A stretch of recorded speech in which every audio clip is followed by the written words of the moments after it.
I'm Dominique Lay, your neighborhood reporter in Waco. We're now learning that the Texas State Bar cannot force Waco attorney Adam Dean Hoffman to give up his law license in Texas. Now, this comes after the Waco attorney pled guilty to sexually abusing a child. Now, he does have to register as a sex offender in his new home of Nebraska. But here in Texas, it's a totally different story, which is exactly why I sat down with House Representative Pat Curry as to the changes he's trying to make to Texas law.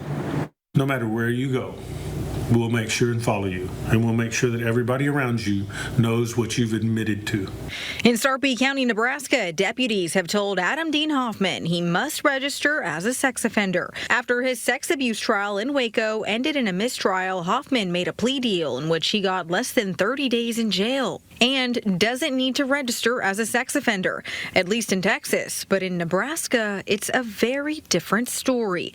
Sarpy County Deputy Adam Arco tells me he took action after getting a phone call from a Waco local and hearing concern from neighbors in Sarpy County about Hoffman not being on the sex offender registry. According to Nebraska law, Hoffman's guilty plea for indecent assault in Texas means for the next 15 years, Hoffman will have to be registered. Why do we think Texas doesn't have something like that already? You know, because nobody could anticipate that he would drop down to a misdemeanor that was written so carefully that it could bypass the laws that do exist.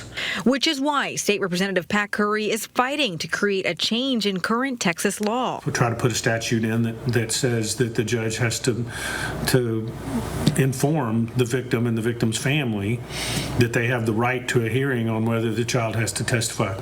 In the upcoming legislative session, Curry is looking to create a minimum jail time for admitting to child sexual assault, the inability to decrease the sexual assault charge to a misdemeanor, and very importantly, a change to victim testimony rules after the victim declined to testify again after his first trial. We will hold agencies accountable. We will hold the law accountable.